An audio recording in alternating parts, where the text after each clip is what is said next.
tim salah satu paling membosankan di Italia, Juventus yang kalah 0-1 dari Atalanta.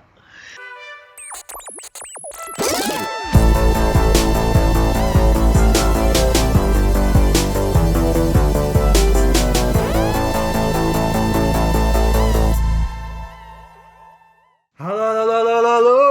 Kembali lagi kita di Siniar. Kali ini di Game Review episode 8. Kali ini nih, sebelum kita masuk ke pembahasan kali ini, aku ingatkan buat teman-teman semua yang ingin menyentuh lini masa kita yang lain, kita ada di Instagram dengan nama @ruangganti.fm. Lalu di Twitter kita nih yang lebih cukup aktif untuk menyampaikan pesan-pesan dan teman-teman bisa diskusi di sana. Itu @ruangganti.fm. Dan juga untuk mendengar siniar khusus kita ada di Spotify dan Google Podcast, yaitu Ruang Ganti Football Media. Gitu. Yes. Jangan lupa untuk di-follow ya teman-teman semua. Anjay, respect. Oke, kali ini nih pembahasan kita untuk game week kemarin tidak jauh-jauh LLMU katanya. Lagi-lagi MU, anjay. Lagi-lagi Tapi MU, sebelum kita ke lagi-lagi MU, kita nyentuh sedikit nih laga-laga yang terjadi juga. Yang pertama itu yang cukup menarik, Liverpool menghadapi Southampton ya, Bis ya? Iya, benar, Ben. Yang dimana berakhir dengan skor 4-0 untuk Liverpool nih. Apa yang kau lihat di laga ini, Bis? Terutama, Bis, dari Liverpool Southampton ini. Setelah kan sebelumnya Liverpool juga menang 4-0 lawan Arsenal, sekarang langsung back to back lagi menang. Aku sih, kalau dari aku pribadi ngelihatnya apa ya, Ben ya? Ini laga yang sebenarnya udah nggak perlu diraguin lah. Liverpool menang dengan skor yang superior 4-0 itu menurut aku emang udah hal yang biasa sih, Vin, kalau untuk sekarang ya. Terus juga dari segi permainan Liverpool itu kemarin kelihatan banget ya seperti gaya Liverpool biasa lah, Vin. Gegen pressing yang oke. Terus juga yang disayangkan adalah Soton itu dari awal mencoba untuk nge-counter Liverpool dengan cara bermain juga agresif. Itu yang jadi problemnya. Nah, tapi yang dimana pressing tinggi dari pemain-pemain Liverpool itu masih terlalu superior untuk tim sekelas Southampton. Itu kalau dari pandangan aku, Pin. Kalau dari kau gimana nih? Aku setuju lah sama kau. Tapi aku memandang ini sih kayak sekarang kan gap peringkat 1 dan peringkat 2 cuma tersisa 2 poin kan. Terutama setelah Chelsea juga cuma hasil imbang. Ini membuat menjelang Boxing Day bakal sangat-sangat momentum sih, karena Liverpool masih ada menghadapi Liverpool tinggal menghadapi apa tim besar udah semua ya? Liverpool itu Chelsea udah, MU udah, Arsenal udah. Arsenal masih tim besar kan? masih. Ya maksud aku tuh beberapa match menjelang Boxing Day ini bakal jadi penentuan nih, karena di paruh kedua menurut aku tuh tidak akan terlalu berubah banyak kayaknya. Formasi peringkat 1 2 3 4. Jadi penting buat Liverpool, terutama Liverpool ya, di bulan Januari mereka kehilangan Mane, Salah. Jadi ada lagi nggak ya? Pengading itu aja ya? Iya. Itu aja. Tapi dengan itu berarti mereka sebelum bulan Januari mereka harus mengumpulkan poin sebanyak-banyaknya dulu tuh, yang paling penting. Jadi ini momentum penting sih buat Liverpool bisa menjaga momentum mereka untuk tetap tancap gas lah. Iya benar. Karena Chelsea kita lihat ada kemungkinan terpleset kayak ini sebelum Natal, sebelum Boxing Day. Oke. Oh, bentar, aku cukup menarik nih dengar statement kau Chelsea ada kemungkinan kepleset sebelum Boxing Day. Itu parameternya apa tuh? Kok bisa ngomong Chelsea bakal kepleset? Nah, nanti kita bahas pas bagian Chelsea. Oke, siap. Langsung aja kita lanjut nih ke Inggris juga. Highlight dari minggu ini, weekend kali ini adalah Chelsea yang menjamu Manchester United yang tim tanpa pelatih. Oke, kali ini nih laga dia berhasil skor imbang 1-1. Gol pertama dari akhirnya Jadon Sancho ya, gol pertamanya di Premier League ya. 90 juta 1 gol. Setelah blunder dari Jorginho yang dibalas dengan penalti juga di babak yang sama. Kalau kau ngeliatnya gimana, Bis? Laga kemarin, Bis? Aku ngelihatnya dari perspektif kau. Mungkin untuk pertama kalinya aku ngelihat MU main dengan penuh passion lagi, Pin. Untuk pertama kalinya ya. Setelah MU tuh kemarin di awal musim sampai Sir Ole dipecat itu MU kelihatan banget mereka kehilangan passionnya. Tapi kemarin ketika ngadapin Chelsea itu mereka kelihatan main penuh dengan semangat, main penuh dengan passion, terus juga tapi yang sangat disayangkan, Walaupun bermain parkir bus. iya, serius. Aku justru ngelihatnya bukan parkir bus ya, tapi aku ngelihatnya kayak gairah pemain-pemain MU tuh mulai keluar lagi Pit sekarang. Hmm. Nah, terus tapi yang aku sangat sayangkan adalah pemilihan starting eleven dari seorang Michael Carrick nih, Pin. Nah, Hmm. kemarin itu pas lawan Villarreal, Carrick bermain dengan formasi 4-2-3-1 yang dimana Van de Beek di situ menjadi starter. Nah, Hmm. di laga menghadapi Chelsea justru Carrick memilih formasi 4-3-1-2 dengan menaruh Fred, Matic, dan Tominay di tiga gelandang bertahan. Yang sangat disayangkan adalah permainannya jadi sedikit berubah. Nah, aku ngelihatnya justru harusnya di sini menghadapi lawan sekelas Chelsea, MU sangat butuh seorang Van de Beek. Justru ya. Nah, karena kita bisa lihat sendiri di laga menghadapi Villarreal itu Van de Beek menjadi seorang game changer. Bukan game changer sih jatuhnya apa ya? Dia itu ngasih warna baru gitu, Bin, di lini Hmm. serangnya MU. Dia ngasih warna baru, dia ngasih visi bermain yang baru, yang dimana kemarin pas ngadepin Chelsea itu lagi dan lagi cuman Bruno nih yang Hmm. menjadi seorang kreator serangannya gitu. Nah, tapi aku sangat applause untuk Jadon Sancho di dua laga terakhir itu dia tampil cukup oke. Dengan dua golnya itu jadi bukti lah bahwasannya Sancho ini kemarin cuma salah pakai. Tapi ketika dimanfaatkan dengan baik, dia memang seorang pemain yang oke kalau menurut aku ya. Terus juga sangat disayangkan MU kemarin mainnya parkir besi. Mungkin kalau MU lebih berani sedikit untuk nyerang, mereka bisa menang lebih karena Chelsea itu kemarin kalau menurut aku juga mainnya apa ya? Nggak terlalu wah lah kemarin. Hmm. Itu kalau Hmm. dari point of view dari aku nih. Dan mungkin dari Konipin. Aku mau denger juga. Kalau dari aku ya, sebenarnya itu aku lebih mandang ke segi non teknis ya, di Ah, luar strategi. Apa yang dicapai oleh MU di laga kemarin itu sebuah poin plus, poin positif. hmm, Kenapa? Karena kita lihat kondisi mereka kan lagi amburadul kan, ditinggal iya benar pelatih, benar.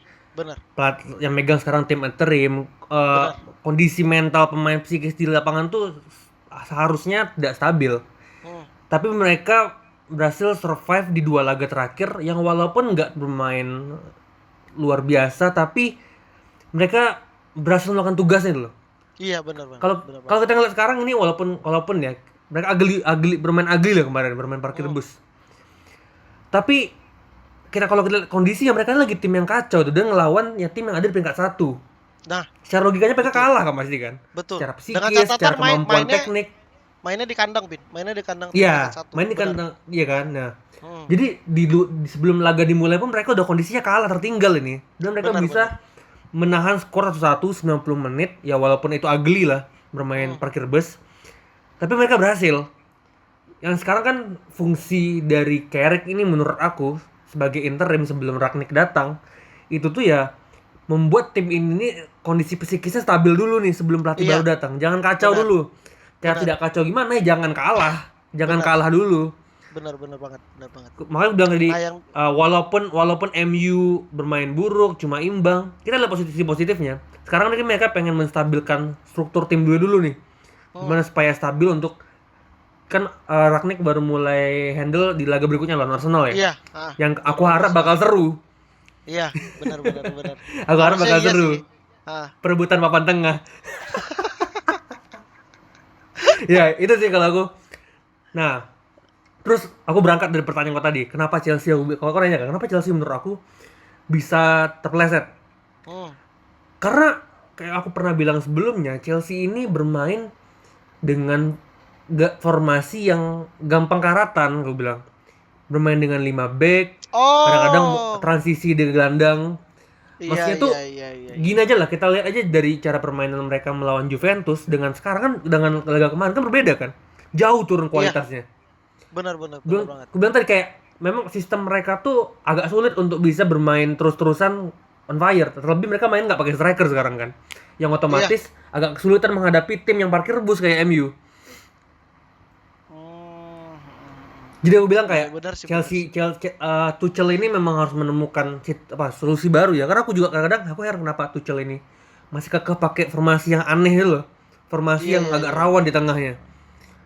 Buktinya kemarin Jorginho aja dengan pressing sederhana aja blunder tuh kan. Iya, benar. Jadi aku bilang kayak harus, makanya Tuchel ini harus hati-hati nih menjelang tahun baru, kayaknya dia harus mempertimbangkan sih dengan gaya bermain baru, formasi baru. Terutama Lukaku kan mulai tumpul sekarang kan. Iya, Gimana Lukaku caranya mulai supaya tumpul Lukaku lagi. bisa revive lagi nih? Itu sih kalau aku Chelsea. Makanya kayak Itu kalau rawan kalau mereka kayak menurut disalip. aku tuh lebih ke arah ini gak sih, Pin? Lebih ke arah pemilihan pemain dari Tuchel yang cukup lucu gak sih, Pin? Di beberapa match terakhir ini.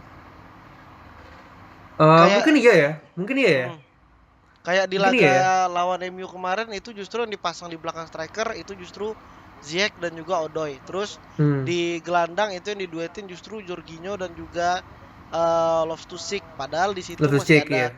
Iya, padahal kita tahu di situ Havertz nggak diturunin. Terus juga apa namanya? Siapa lagi ya kemarin? Si itu cedera ya? Siapa namanya? Kante nggak ada kan? Kante cedera kan? Iya ya kalau nggak salah cedera. Hmm. Nah, itu yang Ini menurut juga sih, aku Bes.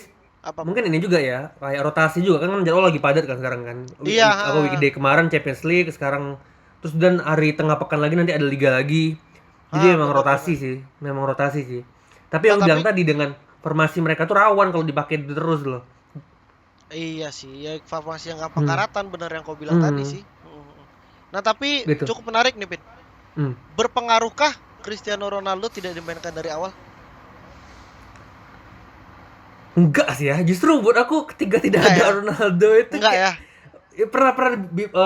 kalau nggak pernah di sesi podcast waktu itu kita ngundang Roni lah, Roni Paulus, dia nyampein dengan adanya Ronaldo ini MU terlalu bergantung, dan itu benar kan, ketika tidak ada Ronaldo MU lebih lebih bisa mengandalkan berbagai lini gitu loh, Iya, benar benar, benar banget. lebih tidak lebih lebih independen permainan mereka. Ketika ada Iya, iya, Ronaldo iya. ada tumpuannya. Jadi kayak bola dapat long ball ke Ronaldo, bola dapat long ball Iya ke iya Ronaldo. iya, Tapi kemarin mainnya jauh lebih variatif. apa ya, ada elemen of surprise lah ketika mereka tidak Nah, memainkan Ronaldo gitu loh. iya, benar benar benar benar. Tapi ketika Ronaldo masuk, apakah dia ngasih impact? Ya jelas ada buktinya kemarin kan, maksudnya itu di babak kedua pun akhirnya eh tetap selalu ada impact ya dari Ronaldo ya, sekecil apapun itu buat aku. Selalu ada impact dari Ronaldo ya. Hmm. Meskipun gol yang terjadi itu justru setelah Ronaldo masuk. Hmm. Oke lah. Berarti ini untuk Chelsea MU ada lagi yang mau kau sampaikan, Pin? Oh iya, Pin. Udah. Aku sedikit mau nanya ke kau tentang performa salah satu back Chelsea yang lagi naik daun. Trevoh Hmm. Chalobah. Hmm.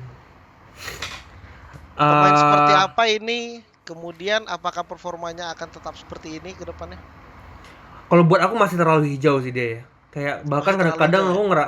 aku ngerasa kadang-kadang dia belum waktunya ada di tim inti Chelsea sekarang. Lebih baik kayak pemain kayak gini bagusnya dipinjamin gitu. Karena eh dia butuh jam terbang banyak kan. Kayak Butuh ya jam kita kita terbang dan pernah juga tekanan main di tim sebesar Chelsea hmm, itu nggak gampang. kita pernah lihat kayak kasusnya Emil Smith Rowe yang lain-lain, mereka itu kan Hmm, udah dipinjamkan berbagai tempat dulu kan sebelum akhirnya iya, bisa bener. breakthrough sekarang. Aku bilang kayak Chalobah ini Hmm. untuk sekarang bersaing di tim inti Chelsea masih belum pantas lah buat aku kualitasnya. Oh, masih belum pantas untuk ya. Hmm. Nah, tapi kalau dari segi mental sendiri emang kalau aku ngelihatnya emang dari segi mental emang dia belum siap sih, masih terlalu Belum dini, siap ada di panggung masih terbesar terlalu ini. hijau. Hmm. Iya, benar. Tapi mungkin kalau untuk jadi pemain yang sering dirotasi mungkin oke sih, Pin. Tapi salahnya sekarang di beberapa match itu kalau justru diturunin selalu dari awal gitu loh. Yang Iya. dimana yang dimana bukan posisi untuk Kalobah sebenarnya untuk sekarang ya. Hmm. Nah, tapi Bagus sih ya sebenarnya bagus niat emang dari bagus Tuchel bagus. yang pengen mengasih kesempatan kan, tapi buat aku terlalu Hmm, dini aja gitu. iya Belum benar-benar. pantas aja. Hmm. Hmm. Oke lah, mungkin untuk Chelsea dan MU itu saja yang bisa kita sampaikan. Iya. Semoga kedua tim ini masih bisa bersaing di papan atas ya. Oke, Oke, Pin. terus kita Inggris udah, kita berangkat nih laga terakhir yang perlu kita bahas sedikit. eh Apa itu? tim salah satu paling membosankan di Italia. Juventus yang kalah 0-1 dari Atalanta. Aduh. Kalau Juventus kalah 0-1 Atalanta ya. buat aku ya, Hah? kekalahan ini tuh lagi dan lagi memperlihatkan Juventus ini tim yang sudah karatan dan lini tengah ini penyakit buat mereka itu. Maksudnya tuh yang aku kasihan itu ini bes, Chiesa, pemain sekelas Chiesa tuh jadi sampah di sana. Nah, iya, benar. Karena And then maksud aku tuh posisi dia kan sebenarnya bukan goal getter kan, dia bukan bukan, pemain yang masuk untuk mencetak gol. Dia bukan tuh masuk untuk ngaca-ngaca lini sayap lini lawan pertahanan, harusnya. benar. Tapi gara-gara Juventus tidak punya striker yang MU mumpuni lagi. lagi. Sorry. Nggak punya. Akhirnya jadi paksa jadi goal getter kan. Iya sih. Udah dia bukan striker murni, Juve nggak punya playmaker. Ya udah nggak Di ketemu tengah. jalannya aku bilang tadi. Akhirnya Chiesa kayak orang bodoh aja, ke depan jatuh nggak gol. Akhirnya seolah-olah yang terlihat yang salah itu Chiesa akhirnya. Dia bukan striker yang bagus, bla bla bla, padahal ya kita tahu dia bukan di situ sebenarnya posisi potensialnya. Iya sih, benar.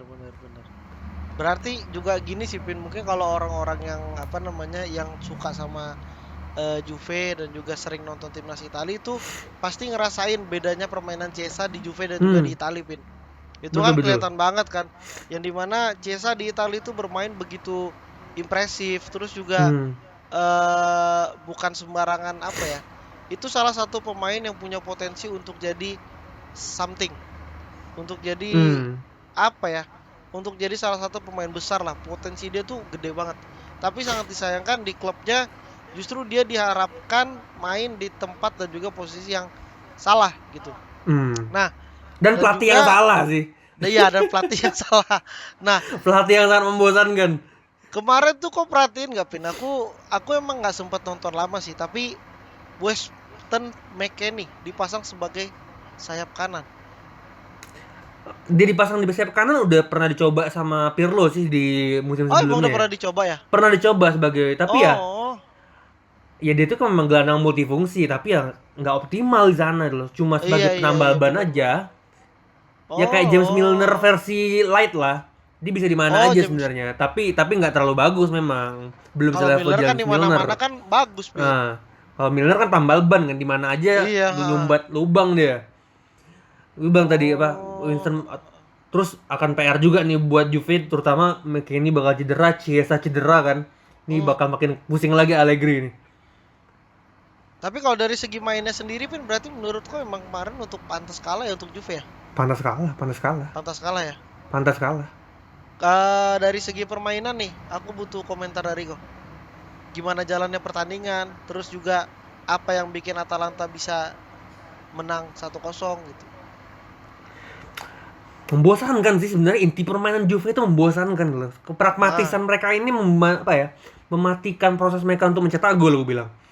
Kita tahu permainan Juve ini cuma dari back langsung ke depan, gelandangnya tuh nggak ngapa-ngapain Juve ini. Jadi Atalanta sendiri? Sedangkan Atalanta sendiri kita tahu mereka adalah tim paling fluid di Italia, salah satu gitu. Tim yang bisa bermain cepat, bisa bermain menyebar, pemain yang ada di posisi itu nggak stay di sana gitu loh. Terbukti Zapata kemarin ini pemain yang letal, kan bilang salah satu striker yang paling underrated lah. Terbukti lagi ya Zapata ini. Dan dia menghukum Juve, ya sudah, akhirnya Juve harus ada kekalahan kelima mereka musim ini. Musim lalu mereka cuma kalah 6 kali loh. Kekalahan kelima, Pin. Kekalahan kelima. Musim lalu cuma kalah 6 kali. Sekarang masih November. Bayangin. Yang salah bukan Pirlo kan? Bukan salah Pirlo sih kalau ini. Oke. Benar. Ada lagi bis untuk Atalanta Juve buat kau?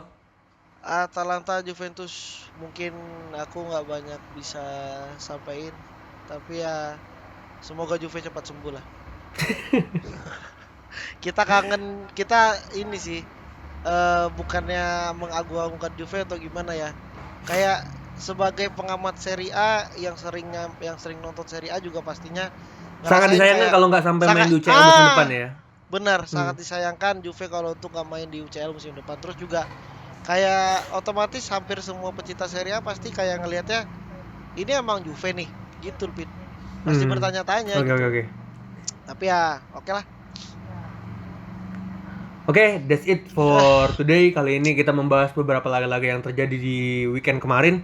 Kita akan Yes. bakal ada nanti di tengah pekan lagi untuk membahas-bahas laga yang terjadi juga. Kita bakal rilis juga nanti podcast mungkin sekitar hari Sabtu atau Jumat. Ya. Kita tunggu aja. Kita bahas menarik kita lebih lainnya. Jangan lupa untuk reach kita di akun Instagram kita, akun Twitter kita. Sampai jumpa di kesempatan lainnya. Kita dari Siniar Ruang Ganti FM. Ciao.